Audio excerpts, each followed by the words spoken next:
everyone, and welcome back to my channel.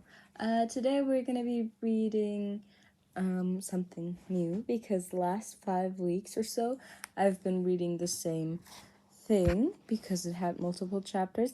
So write down below if you want another fanfiction with multiple chapters or not, but this one only has one chapter, so we're not bound for too long. It's Pacify Him by Emerald Eclipse, and the summary is: while kidnapping a student from UA, Shigaraki Tomura did not consider the possibility of the student having a death wish. He really should have seen this coming. And there's gonna be a lot of words that I'm not sure are allowed on here, so I'm gonna be replacing some words, like replace them with unalive, so yeah, I hope you enjoyed. Okay, I hope y'all enjoyed. It was a bit deep, also kind of triggering for me to read, but that's fine, so I hope you enjoyed. The last thing Izuku saw before falling into a void of darkness were the worried faces of Aizawa and Yamada, along with the scowling face of the man he once considered a father figure. The light blue-haired villain paced around the bar, impatience vivid on his face as he strolled back and forth in anticipation. Kurogiri still hadn't come back yet, and Dabi was too busy getting his goddamn nails painted by Himiko. Tomura hadn't ordered Kurogiri to abstract any UA brat he found because of failed training camp kidnapping. He needed a pawn, a puppet he could use against UA and All Might. He scowled as another minute passed on the ticking clock. Really, how hard could this be? How hard could it be to get a brat to fall to one of those shitty portals? He might as well get Himiko to check on Kurogiri. God knows that man does not have any self-preservation. Oi, crazy, Tomura had started when a black-purple vortex opened up. The blue-haired villain let out a relieved mix with exasperated sigh and stepped forward before a blur of green crashed into him, and within seconds his hands were involuntarily around someone's neck. Tomura snapped his head towards the source and couldn't help but widen his red eyes as the green-haired student looked at him, red, rimmed, puffy eyes and a desperate look on his face as he held Tomura's hand around his own neck with scarred hands and bandaged arms. Please unalive me, Shigaraki. I can't, just please, the boy begged, and Tomura was frozen in a spot. What the fuck? Thankfully, Tomura was wearing his gloves at the moment, but he still looked at the green boy absolutely stunned. Dude, what the hell? Dabi stood up with Himiko right next to him as he looked at the hero student in shock. Izuku just shook his head as he kept crying while pleading for the villain to kill him, his hands tightly gripping Tomura's to his own neck. Please, they won't let me die, so just please unalive me, Shigaraki. Izuku sobbed, and Tomura felt wrong. So wrong. Because no matter how much of a villain he was, Tomura would never do anything such to a child that would leave death as only form of escape to them. They were villains, not monsters. There was a difference. Tomura jerked his gloved hands away from Izuku's neck and gripped his shoulders tightly. What the fuck, brat?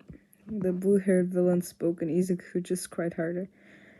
I know you hate us, so why wouldn't you just kill me? He screamed at Tomura, hands reaching up and pulling at the green curls. I'm not gonna kill you, Tomura snapped, giving Izuku a small, jolt as he tightly gripped his shoulders. Before he knew it, Izuku slumped in his grip as his knees weakened and sobs ripped out of his throat. "Please, just kill me. I can't take it anymore." Izuku choked out in resignation, and something dark twisted in Tomura's gut. Dabi wrapped his arm around Himiko's shoulders comfortingly as her amber eyes started glistening and hands started trembling as she covered her mouth. Kurogiri stood by their side, mist flicking in distress. Spinner and Twice and Magna were gone out for a few hours, so the bar was almost empty, other than the 3, now 5, present. Tomura scowled as he knelt in front of the boy. "What the hell did they do to you?" he gritted out, taking in the boy's appearance as he held up Izuku's chin with 2 fingers, red piercing eyes, scrutinizing every bruise and the dark eye bags under his green eyes. There was a large red handprint on the kid's cheek and a busted lip, along with a dark purple bruise around his eye. When Izuku looked down and let another hiccup, Tomura pushed his chin up again, vermilion eyes staring into Vividian orbs. "What did they do to you?" He spoke calmly, and something in Izuku broke as he let out a gut-wrenching sob and lurched forward, gripping the front of Tomura's shirt and burying his face in the chest as he cried and screamed out of his emotions. It was all a mix of words and sobs, but the leak could make out the words clearly as Izuku finally broke and cried out, "They called me a traitor." Earlier that day, Izuku sighed as he walked to class. He was already late enough after waking up late Izuku sighed as he walked to class. He was already late enough after waking up late because his alarm didn't ring while he was busy being tortured by a nightmare.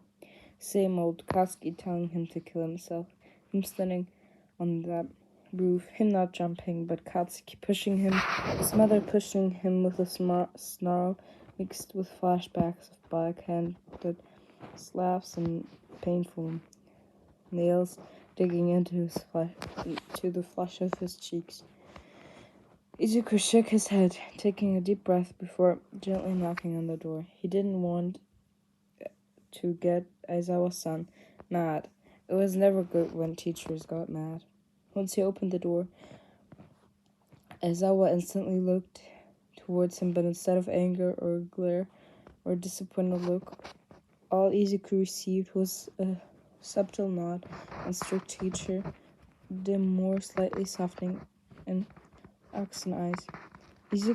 If Izuku was a bit more on guard that moment, he would have seen the fear flash on his classmate's face as Simone, yet livid look, which was by no means directed towards him, on his teacher's face. If there was one thing Izuku had learned from going to a public school while being quirkless, was to never let your guard down. Of course, he hadn't exactly thought he would need to keep it up around his classmates, his friends, his family, the people he would die for, the people he had risked his life for multiple times. Izuku was wrong. Slowly nodding off his head to his desk, Izuku didn't notice the scowl and venomous red eyes glaring at class 1 a.m., looking at him with something aching to worry. He didn't notice mischief blue and gray orbs watching him with a pain and longing mixed with desperation and tied tongue. He didn't notice anything until the classroom door slammed open, with the number 1 hero stormed in with cuffs on his waist and a scowl on his face. "Midoriya, you're under arrest for leaking confidential information and inflating UA High." Everything after that was a blur. Screams of fury, sounds of explosions, flashes of ice and fire.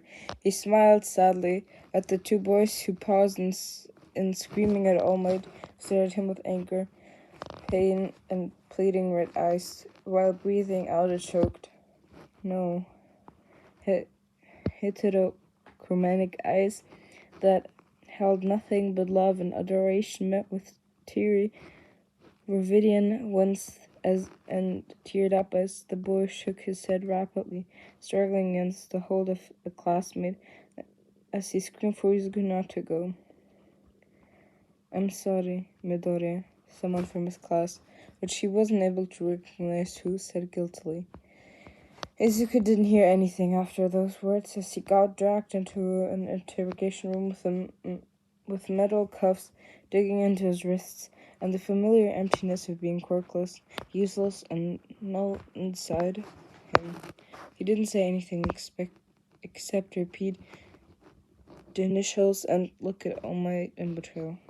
Slaps, punches, screams. It continued for hours. And Izuku, he took everything silently, nothing but a single tear rolling down his cheek. "Are you the UA traitor?" the officer had asked with a snarl, and Izuku looked at All Might, who had started with the first punch in the eye before spitting up blood on his shoes. "No," Izuku had spat, and between the next 30 seconds, two things had happened. One, All Might snarled and lifted up his hand toward the boy again. Two, the door to the cold room banged open and two men rushed in. Detective Tsukauchi and Aizawa stepped forth. The usual astonished detective looking absolutely livid, and Aizawa used his capture weapon to restrain All Might. Eyes blazing red and lips turned down in a nasty scowl. "You bastard," Aizawa spoke darkly, eyeing All Might with nothing less than hate in his eyes. Tsukauchi rushed Izuku, crouching down next to him. "You okay, kid?" "Yes," he asked, and Izuku couldn't do anything but nod. The detective clenched his jaw as he glared at All Might before turning to Izuku. "I'm sorry, kid. We'll get you out right now. Just answer this one question." Tsukauchi started, and Izuku dragged his eyes up to meet his. His dull green eyes held nothing but resistance as they watched silently. Are you the UA traitor?" The green-haired boy stared into Tsukauchi's eyes and laughed. Izuku started off with a small giggle, which soon turned into hysterical laughter, which seemed so wrong on him. Yes, I'm the traitor," he laughed, out with tears glistening from his eyes, tear tracks shining under the white light. All Might had snapped his head over to him with a disgusting snarl on his face, and Aizawa's face fell even further as he easily noticed the lie, even without the lie detection quirk. Tsukauchi paled even further as he rushed in and restrained the kid, eyes widening even more at the sight of blood staining the metal. He snapped his head over to Aizawa. "We need to get him to Recover Girl, now," the detective spoke, and Aizawa rushed towards the student. They escorted him back to UA, but all Izuku did the whole journey as they drove back was look at his hands with dull, lifeless eyes and a plan set in mind. When they left Izuku in the infirmary and rushed to get Recovery Girl, Aizawa didn't think he would ever regret anything as much as leaving a traumatized child who had just been tortured alone. He should have known. As they returned with the nurse, the sight that welcomed them was not pretty. Izuku lay there, limp on the cold, white floor in a pool of red, both wrists lit with a bloody scalp laying next to him. Aizawa never thought he would ever have to live through a moment like this in his life as a teacher. Shouts echoed in the boom and people rushed here and there. Recovery Girl had never been so pale, and Yamada, who had just entered the room, had never been so quiet. The nurse who held the boy could only do so much. "I can only heal his cuts, Shota. The boy does not have enough stamina for me to heal anything other than that. Most of his wrists. The bruises will have to heal on their own," she said as she stared at the unconscious boy on the bed. The same boy she had the same boy she had started to see as a grandson at this point. The boy who she wanted to see grow up to be a fine hero. The boy she knew was like no other.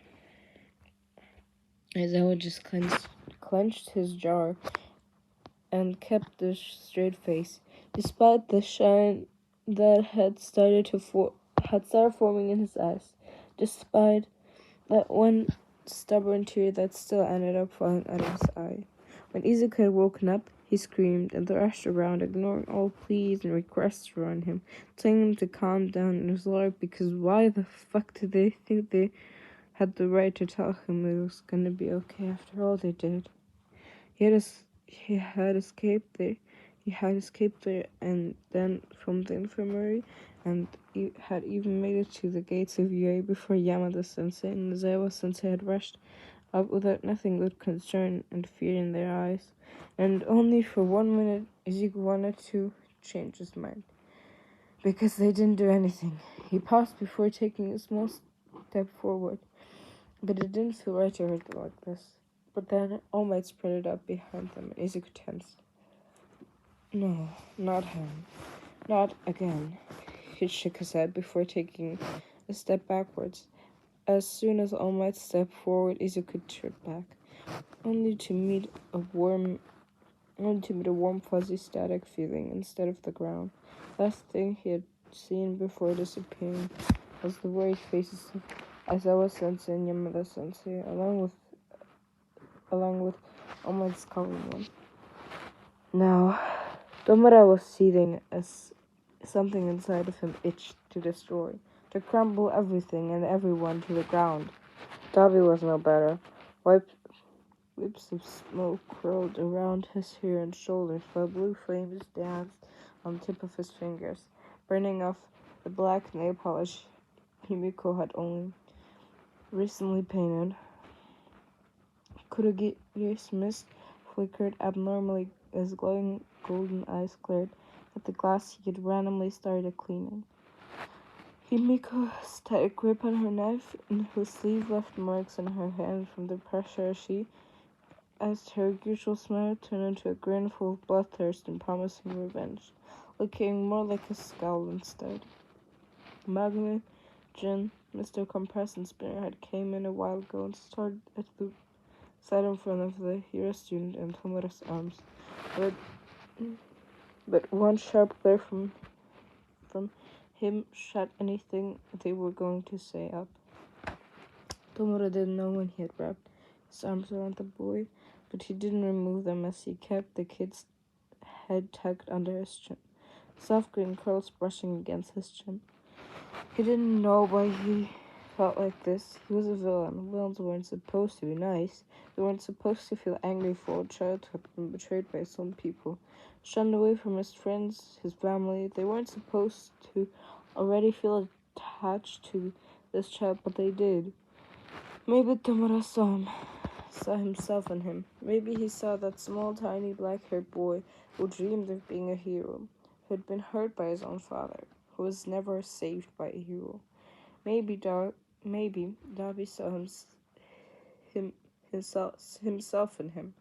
Maybe he saw that strong, white and red-haired boy covered in bandages as he stood in front of his little brother, protecting him from harsh flames and burning woods. Maybe he saw his little brother.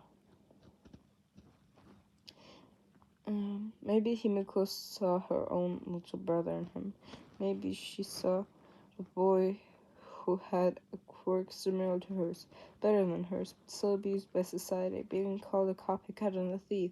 Maybe she saw him in Izuku, all bloody and beaten. Maybe she wanted to protect him, the way she couldn't protect her own brother. Tomura held the crying child a tiny bit tighter. I won't let them hurt you again, kid. He promised, and he promised with so much honesty. Izuku couldn't help but believe him as he nodded with a choked back sob.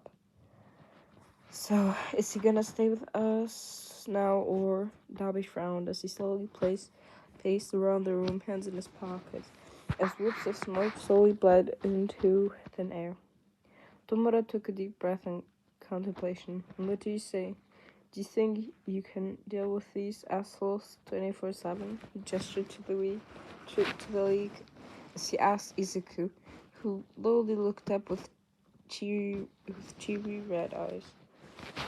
For a moment, Tomura was afraid he'd say no, but when the boy nodded, he would never admit the tension lost his shoulders. Sure, he was originally planning to kidnap a student to use them against only All Might. He thought he would use them to manipulate them, even though in the back of his mind he knew he would never do that. But now he knew what he had to do. Tomura was going to absolutely destroy All Might and Hero Society. It was only going to happen because those so-called heroes thought they could hurt a child and get away with it. Tomura will make them eat their sins.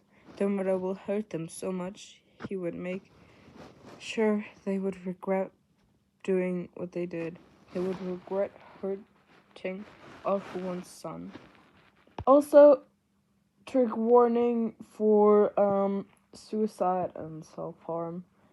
Don't do that. It's bad. Just no. There are other ways. Talk to someone if you feel like you need to do it, okay?